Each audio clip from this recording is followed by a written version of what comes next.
Palmeiras enfrentou o Libertad lá na casa dele. Jogo das quartas de finais Libertadores. 3-0 para o time da casa. Goleada em cima do Libertad. Agora o time avança para as semifinais, esperando o vencedor de River Plate Nacional. O time teve algumas chances mais ou menos. Já o time paraguaio teve uma grande chance no começo. Mesmo com a pressão do Palmeiras, o time chegou firme nessa bola.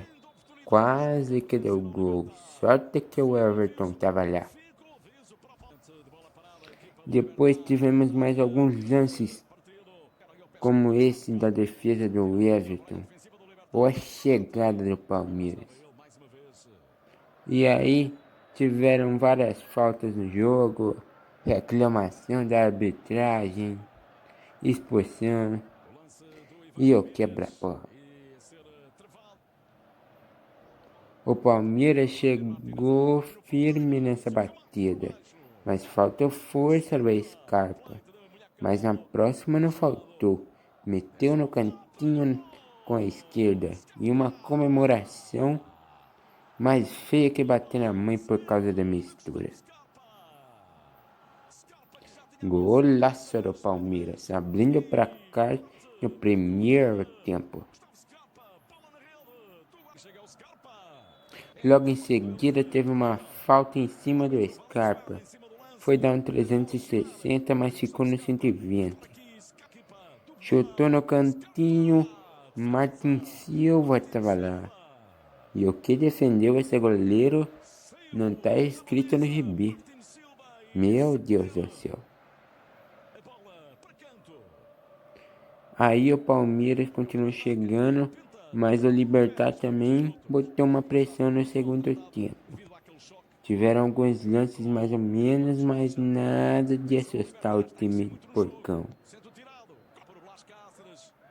E aí teve um lance bem polêmico que deu a expulsão. O Cícero já tinha pisado na canela do malandro, do Rony. E daí o cara passou e meteu-lhe um trupicão no outro. Foi vermelho por causa da maldade. O Rony tentou dar um lance, um drible ali, a bola sobrou e o Veiga chutou 2 vezes em cima do Silva. Martin Silva catando de novo. E aí teve o gol do Rony, gol. Rony Rústico, Cristiano Ronaldo, o jogador do Palmeiras, o cara, o decisão. Decide mais que Rodinei em jogo do Inter. O Rony Rústico.